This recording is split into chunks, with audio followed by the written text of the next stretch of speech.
Meet me after slashing your wrist, or at the end if you so insist. I'm persistent when told to cease and desist with this blasphemous shit. Colossally, probably covered in fluff. Forgive me.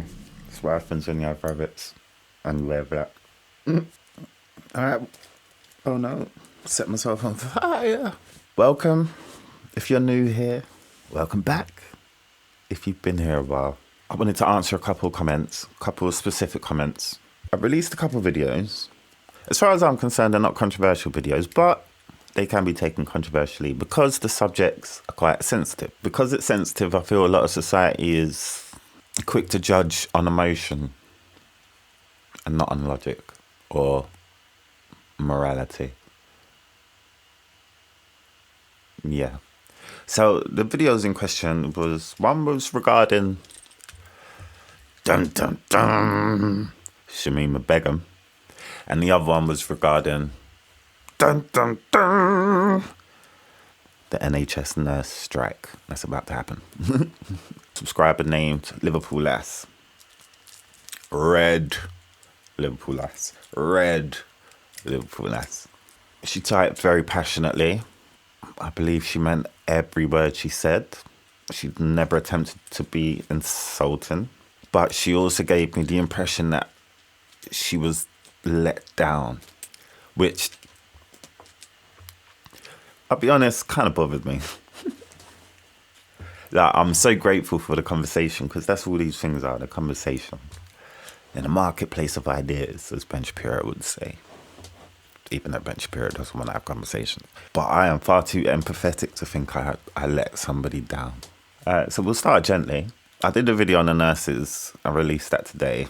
And she gave me a long reply, which I genuinely appreciate. To be able to resolve any kind of issues, you need to be prepared to listen to the other side. You need to be prepared to listen to what the complaints are.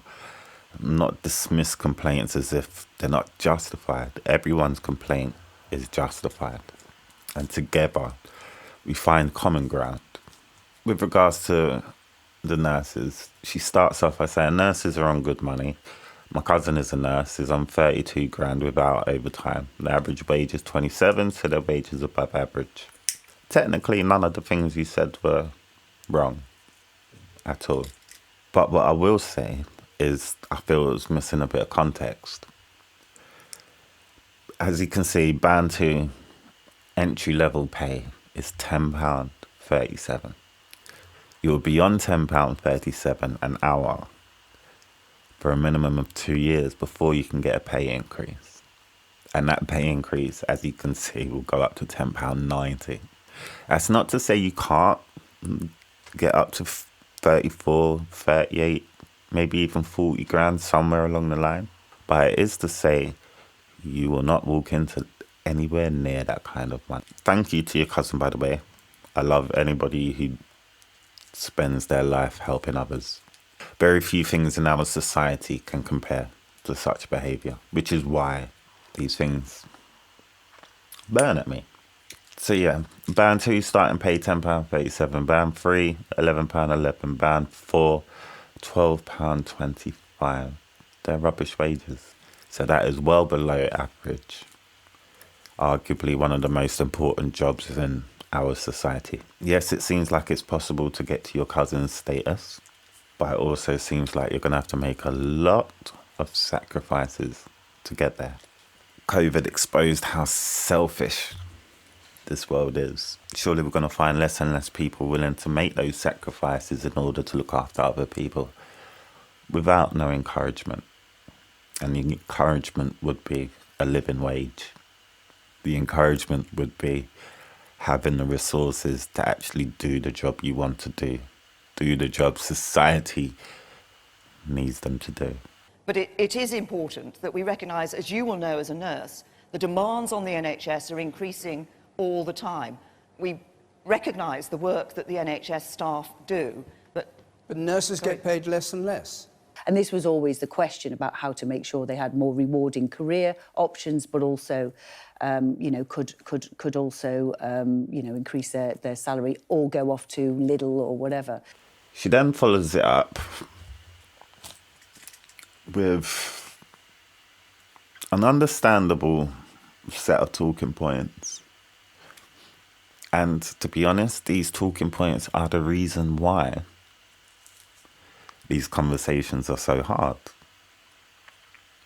So if they go on strike, along with ambulance drivers, people will die. The government has already said they'll go to category 1 cases, but category 2, such as heart attack, stroke, will have a longer wait, and anything less than category 2 will not get an ambulance at all. So an elderly person falling downstairs or someone having an epileptic fit or diabetic relapse will not get an ambulance. People will die guaranteed. Again, that's all correct. But again, that's the government and that's the media using sensitive subjects to distract you. They kept saying to us, we've got one doctor. What do you want us to do? We've got no beds available. What do you want us to do? We've got no space for him. What do you want us to do? Complain to the big people. Don't complain to us. This is the grief that comes with bearing a child. 10 days ago, Yusuf became ill. His GP described antibiotics for a sore throat, but Yusuf became much sicker. He was seen and sent home by doctors at Rotherham General Hospital. This is 2 weeks before he died. 2 weeks before he died. Such a lovely kid.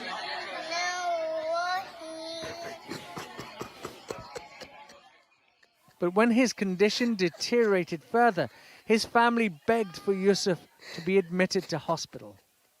We just lost a beautiful child and it's not his fault. We begged and begged and begged for help. We couldn't get it. We just did not get the help we wanted, or we needed, or we should have got. The family managed to have Yusuf seen by specialists at Sheffield Children's Hospital, but it was too late. His infection had spread to his lungs, and on Monday he died from pneumonia. If Yusuf, who's passed away, if he can save one child, we're happy. We do not want anybody to go through this, and we're just asking them to please listen to people. My condolences to Yusuf's family, and I salute your bravery, using your pain to try and help others. Thank you. Our hospitals, our entire social service system is overrun. Sometimes you can go to a hospital, there won't be a bed, which is a lie. There actually is a bed, more often than not. It's just there's no staff to manage said bed. If you're lucky and unlucky at the same time, your condition might be serious enough that they're forced to find you a bed in another hospital, maybe in another city, but that's an awkward situation to be in. One of the country's leading paediatric consultants told me that while the crisis in adult healthcare was recognised, it was probably the same, if not worse, for children. He said today there were no intensive care beds for children available anywhere south of Stoke, and a sick child had to be transferred from Wales to his hospital in London. NHS England has told Sky News it has written to trusts warning of a potentially record rise in demand for treatment of respiratory viruses. It comes after we reported a national shortage of paediatric ICU beds across the country. The Conservative Party are happy to be shifting out blame, but they haven't offered up many solutions. They've just stayed silent on that front. I guess they're waiting for it all to collapse and then they can sell it off. But what do we do? In the real world, what do we do? So, as the report just said there, there's one ICU paediatric bed in the country. So what happens if 2 kids have life-threatening accidents tomorrow? There will be another Yusuf. Thing is, tomorrow won't be the last day. There'll be more cases the day after that, and the day after that. So young Yusuf, poor little soul, and his family, who are going through the worst pain imaginable, will not be the only ones. Sadly, that's nothing to do with the strike. If they don't do the strike, no one's going to fight for them. No one is fighting for them, and people will die. And still the government are saying, nope, Nope. This is how they treat the common people. Working as a nurse for 26 years, do the Tories expect our support in the light of another 1% pay increase? But it is important that we recognise, as you will know as a nurse, the demands on the NHS are increasing all the time. We recognise the work that the NHS staff do, but nurses get paid less and less. I agree with that. My wage slips from 2009 reflect exactly what I'm earning today. So how can that be fair in light of the job that we actually do? And I recognise the job that you do, but there isn't a magic money tree that we can shake that suddenly provides for everything that people want. 3 weeks later.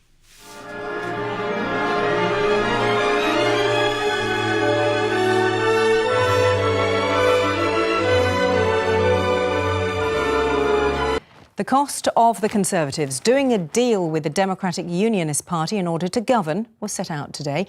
The taxpayer will be footing the bill to the tune of £1 billion in extra funding for Northern Ireland.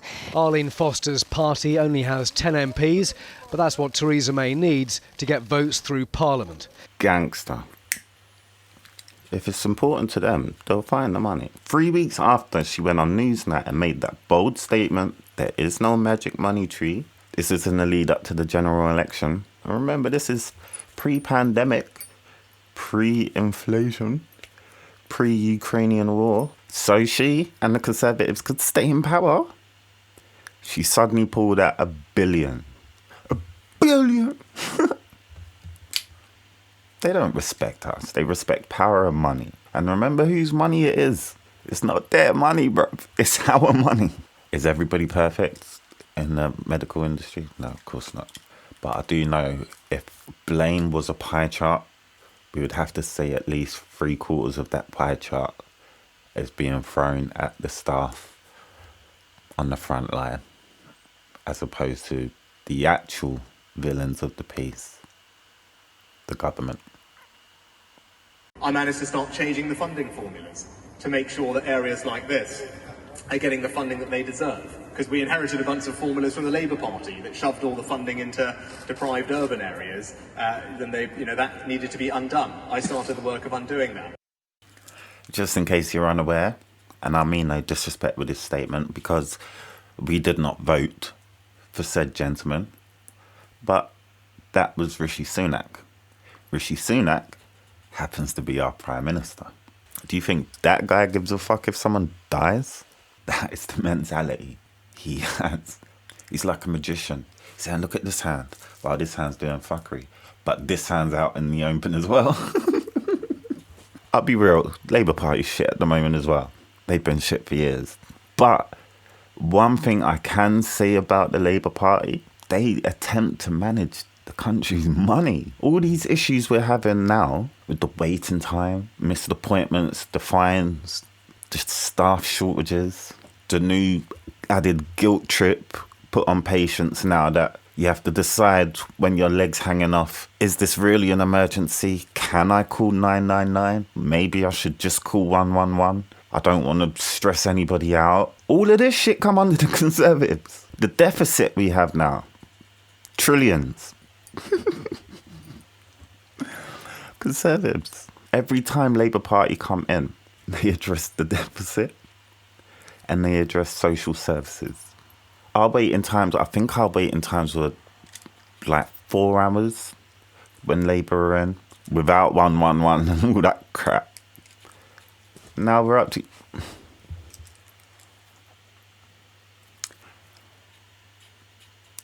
to some people not even being seen. Like, I keep stressing this 111 because they brought out 111 and they suddenly put the onus on us, made us feel guilty for requiring help. Is it really that bad? That's essentially what 111 is. Is it though? Is it though? And when you call it, how long does it take to actually get through to speak to someone? The general routine is you wait about 5 minutes roughly before you actually hear a human voice. 8 minutes by the time they finished asking their questions like, what is your name? Now we start talking about symptoms. If it's not life-threatening, they'll say someone will call you back. That could be a from an hour to 4 hours. By the time someone calls you back, an on-call doctor, they'll hear your symptoms and say, yeah, you should go to A&E. Bro, I could have done that 6 hours ago. And I'll just be halfway through my waiting time. That's the Conservative Party. Also, they can give their rich friends tax breaks. And as you heard, Mr. Rishi Sunak, take away money from deprived areas. Who thinks like that? And these are the people demonising nurses. Nurses are the only hero in this story. Politicians are the villains, especially the Conservatives. We, as in when we're hurt, are the victims. The only people who are the heroes in this entire scenario are the NHS staff. And they get demonised the most. Just for wanting to live, whilst they're keeping us alive. That's irony. Is joining us now, Education Secretary Gillian Keegan, also used to be Health Minister. Of course, thoughts on the nurses going on strike? Gillian Keegan, Education Secretary. In this entire interview, how many reasons she gives for the issues we're in, how many times she uses the word inflation without once acknowledging absolutely any culpability on behalf of her party, who have been in power for the last 11 years. And on top of that, the only solution she offered up on behalf of the government was for nurses to just shush and accept where they are. Well, of course, nobody wants the nurses to go on strike, and we would urge the nurses not to go on strike. We are recovering from the pandemic, and we really, really need our nurses right now. Everybody really needs our healthcare system. You know, we know we've got millions of people waiting for catch-up operations and scans and treatments. So... No shit, Sherlock. I love how she's pointing out all the results and the shortcomings and Conservative policies over the last 11 years and using that as a justification for asking nurses not to want better pay. Without actually saying it, they're saying, I know we fucked you up, but if you go on strike, it's just going to fuck up even more. So why don't you just accept our fuck up and just... we'll call it quits. We very much hope that, discussions will continue, but we very much hope that they don't go on strike. But of course, it's not just the nurses. We've seen many other people balloting for strike as well, including teachers and postal workers, and many others are balloting for strike action. And yet still no culpability on behalf of the Conservative Party, even though she's blatantly saying all parts of the social infrastructure are at crisis point. You know, we understand why, because, of course, inflation is infecting everybody. Inflation? For the last 11 years? Inflation? That's a new one. Oh, by the way, she's wearing a 10-gram Rolex watch while she's giving this speech. It's impacting every business, every organisation, every household. That's what we're seeing. Everybody's seeing it. Everybody's uncertain about their futures, what's going to happen to mortgage rates, etc. So we do understand why it's difficult. But there's a key message, I think, Kay, which is you cannot spend your way out of inflation. You really can't. And the number one thing we have to do is tackle inflation. Otherwise, whatever we do, it will all be eaten up by inflation. It's come from the same people who literally just almost bankrupted us with that mini budget. Did you clap for nurses during the pandemic? Of course, everyone did, yes. So are you comfortable that they're now using food banks in order to be able to survive? Well, I mean, I go to my food banks quite a lot. Hopefully not wearing that watch. And ask, why is it? What is it? What's the reason why people are there at food banks? All right, let's hear this spark of genius. And quite often when you go to food banks, it will be people, something will have happened. Something will have broken down, either a relationship or a boiler or anything. They're usually there in an emergency situation. Does that sound like somebody who's grasping the reality of the world we live in? They're usually there in an emergency, as if to say people might go there voluntarily because they like the offers they have on. This is the Education Secretary. I know there was a lot of focus on increasing the starting salary for nurses. There was a lot of focus on making sure that lower paid people in the nursing profession were also increased. But, you know, there's no doubt that people are worried, very worried about inflation. How many times has she said inflation so far? Do you think nurses get paid enough? Well, I think the average when I last looked was 34,000 before these increases. So it's, you know, it's more than the, you know, the average salary of across the country. Okay, so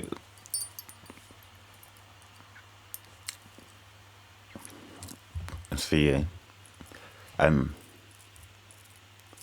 amount of work you have to do to get to that stage, the amount of years you have to do to get to that stage, the amount of sacrifice you have to do to get to that stage, which is why Mrs. Keegan chose that specific point. You have him for I last looked was 34,000 before these increases. So it's, you know, it's... I've noticed this, like, since your comment, I was having a look, and when I typed up, because I knew already, but I needed to confirm, because he was hitting me with, like, oh, get your facts kind of toned-ish a little bit. So it's like, I was having a look, and the first couple sites, it was like, right, yeah, this pay looks decent. Again, it's all manipulation, and I hate to sound conspiratorial, but when you got down to like the third or fourth website, the reality is band 5 brings you in at the national average of 27,000. But to be band 5, you have to have minimum 2 years experience, and the types of roles are podiatrist, learning disability nurse, radiographer, and you can't get a pay rise for 2 to 4 years. And the pay rise is only £2,000. 4-year wait for a £2,000 pay rise, and then the maximum you can get is 32. Everything else is downhill from there. Band 6, 33 grand. Experienced paramedic, health records manager, clinical psychology trainee, biomedical scientist, way above nurse grade. So it's all misrepresentation of the facts. If we scroll down to the staff that we're more likely to have day-to-day interactions with, already we've dropped right down, just one band down, we're looking at 23,000 for a pharmacy technician, a dental nurse, theatre support worker. This is what I wanted to show you. Check this, right? If you're ever in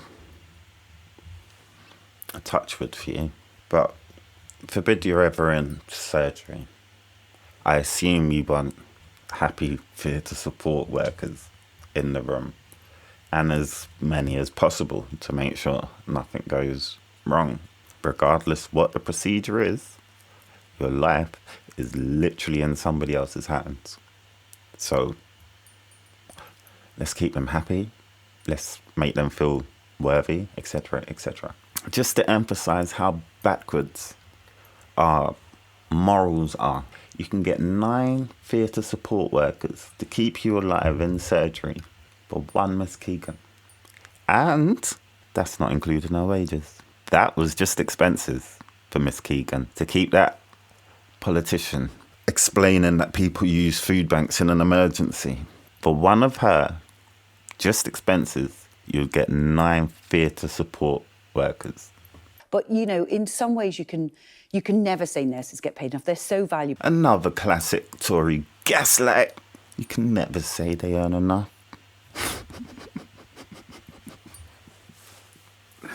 The cheek of that statement when you clearly know you underpay them. But I mean, my nephew's just had an 11-hour surgery. Let's hear this little, I'm just like you. Night before last. You know, there is no way anybody who's in that situation can underestimate just how important nurses and doctors are. I mean, they are literally a lifeline to many people. So we should be paying them more? Well, we pay them.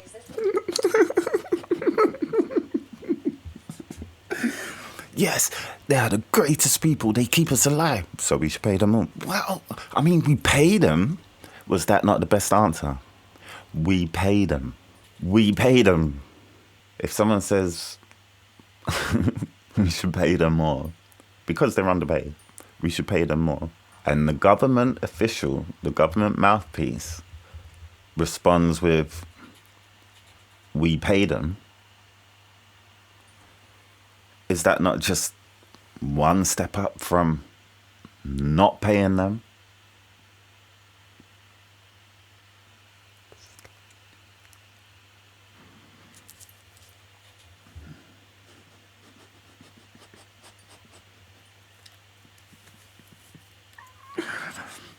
Obviously, there's the independent review bodies. There's 1.3 million people work in the NHS. So, you know, and it's obviously public sector. So you've got to get the balance between, you know, how much you pay. It's a huge bill. It's a huge cost, the NHS. And you've got to get the balance right because, of course, it's taxpayers who have to pay that bill. I just made a hoop just with my hand. But yeah, I can never do it deliberately. Yo, the NHS literally keeps us alive. It's taxpayers' money. We're not talking about a luxury here. That's how they see it. They genuinely see the NHS as a luxury. And she also said there's over 1 million staff. And yet we're still understaffed. How is she using that as an example of, oh, we got to balance the books? That's an example of how much we need. How much help we need. It's why we got to have these conversations, man, because Conservatives are taking a piss. They're taking a piss. They're not even trying to make sense anymore. They act like they've just come into power when they've been in power for 11 years.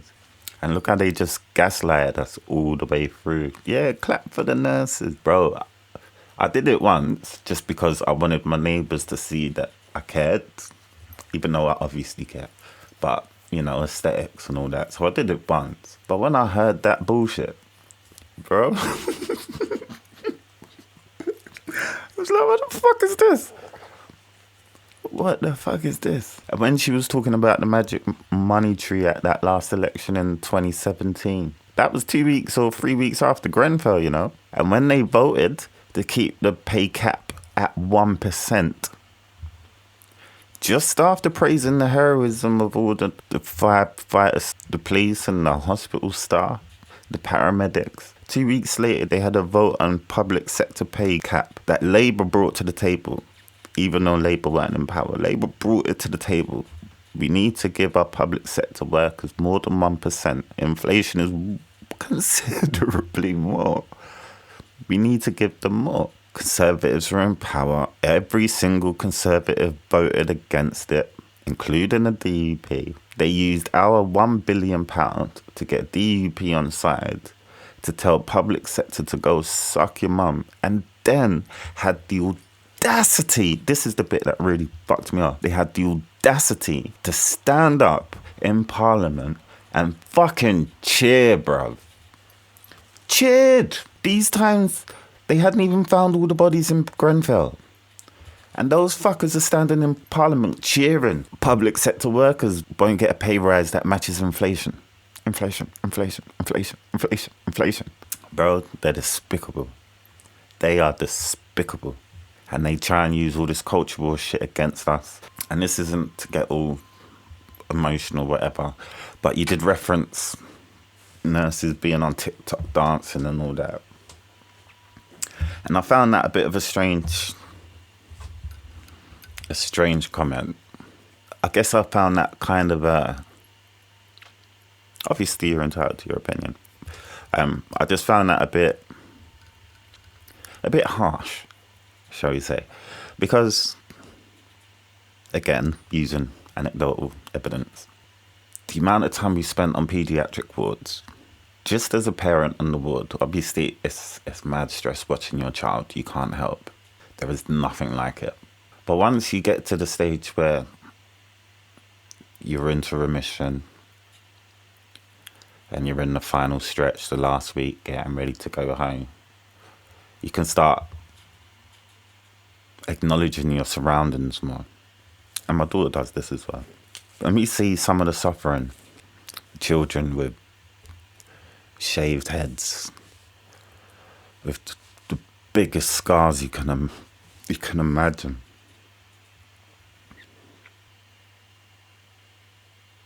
They're always smiling, you know. They try. The children try.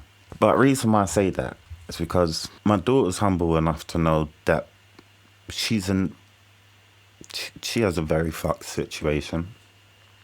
It's horrible. Because we spend such vast time in hospital, we're constantly confronted with that old cliche, it could be worse. We're literally confronted with that all the time. Sometimes we've had bad days where the stress is just much. She's just internally having a really bad day. And then she'll see someone and see them so happy. And yet they're fixed up to every machine imaginable. And you can see within herself, she's like, all right, cool. It's very humbling. Now, I say all this not because of the patients. I say all this because of the nurses. The amount of time they spend around these people, adults or children. It's hard to watch anybody suffering. It's hard to watch anybody in physical, mental pain.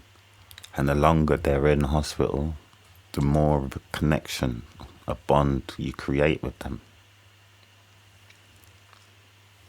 Not everybody goes home. Not everybody has a happy ending. Just that in itself is a massive task to undertake. Most people can't do that. Speaking to one nurse, we was in A&E a couple of weeks ago, and one of the play workers was down there. And we know her from upstairs. She always makes a beeline for us. Like, because it's been years, like, you get really close. That's what I'm saying, you get really close. They know so much about us. So she come over and was chatting, she was saying hi to her. Like, she always tries to cheer Shan up straight away. But Shan's never in a bad mood when we get there or anything. But that's just in her. She just tries to be joyous around the children. But she was in A&E and I had noticed. So I asked, how comes you down here? And she said, she was real with me. She said, I needed a change. All these kids kept coming in, and she was there for years. These kids kept coming in and not every one of them left. And it was getting to her.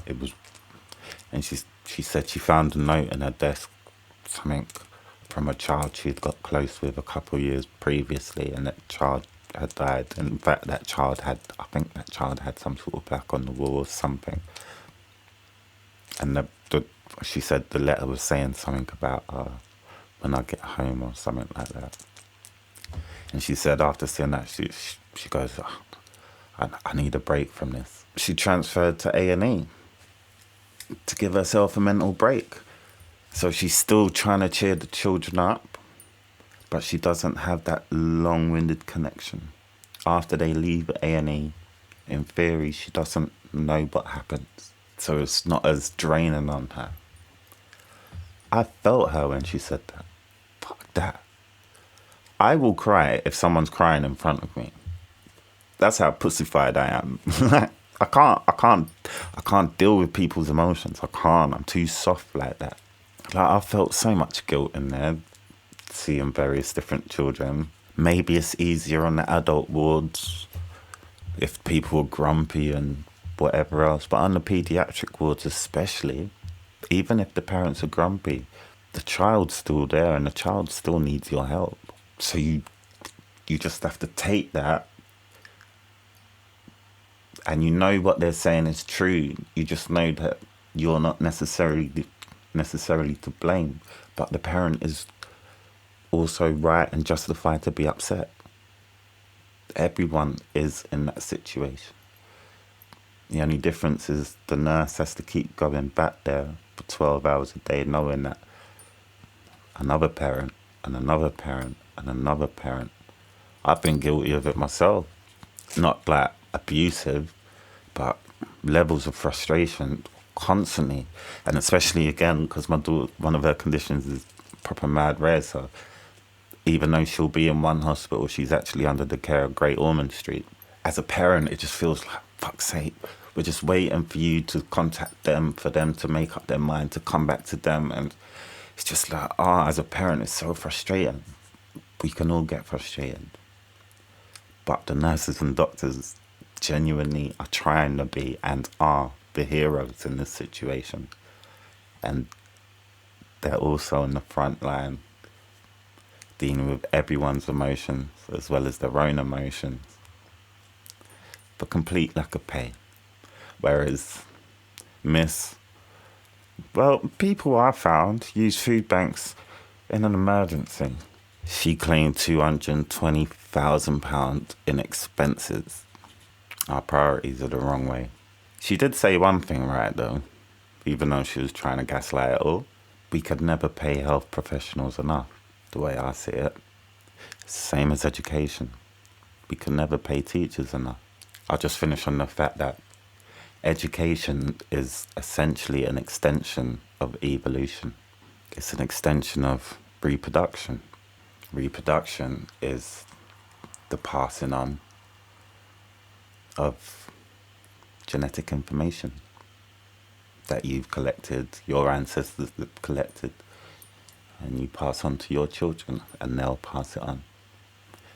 Education is just a real world version of that. We've gained all this information from human existence up until now. And we're trying to pass it on to the next generation so the future will be even better. With that kind of responsibility deserves a reward, no? Again, using personal anecdotal evidence. When my daughter started secondary school, year 7, the first year of it, one of the subjects, she didn't have a teacher the entire year. She had substitute teachers the entire year and halfway into the next year. Anyway, I'll tackle the Shamima conversation on another video. And I hope you stayed with me. I'd love to hear back from you. If you disagree with anything. And I hope I didn't cause any offence. That's why I put this on today.